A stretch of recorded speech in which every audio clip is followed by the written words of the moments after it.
Hello, my name is Harry Johnston, and my background is as a postdoc in astrophysics and cosmology. But I'm here to talk to you today about using natural language processing techniques to extract topics from market research. Over the course of the fellowship, I've been placed with a company called Forestreet.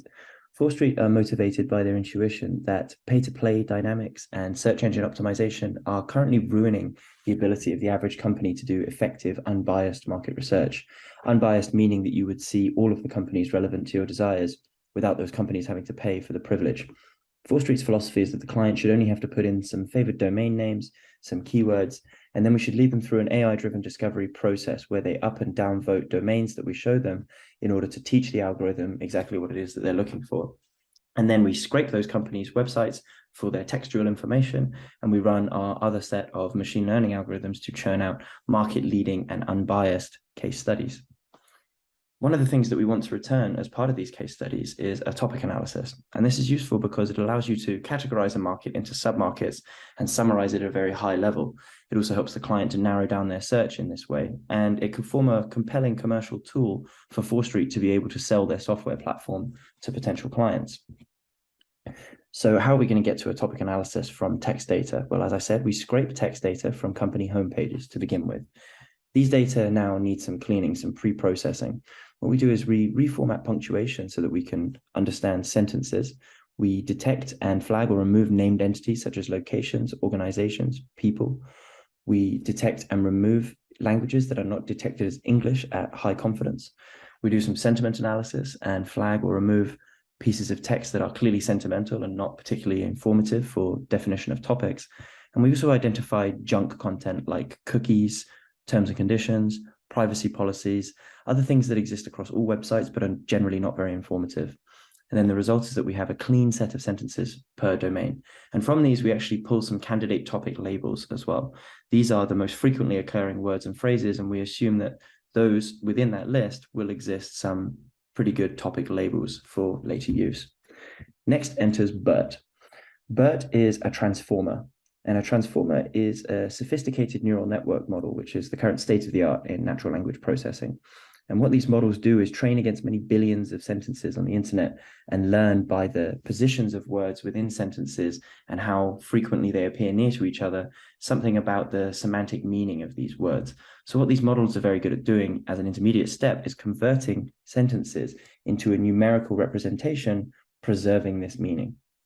And we're going to do some maths tricks as well upon these numerical representations across the whole text corpus of many domains in order to pull out some more candidate labels and cache these out for later on.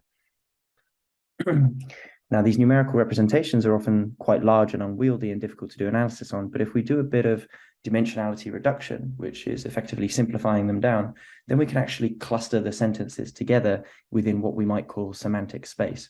So on the left here, you have these dots, each of which corresponds to a sentence, and they've been grouped together according to their numerical representation, their meaning, so that things that are close together and similarly colored by our clustering algorithms, these sentences are talking about similar things.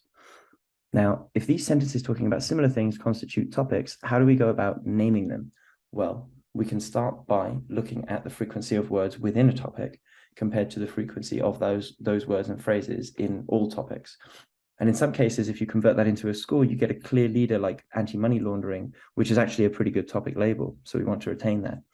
But in other cases, you get many labels that are quite high scoring and difficult to choose from, or you might get labels that are acronyms, for example, Office for Foreign Asset Control or politically exposed person.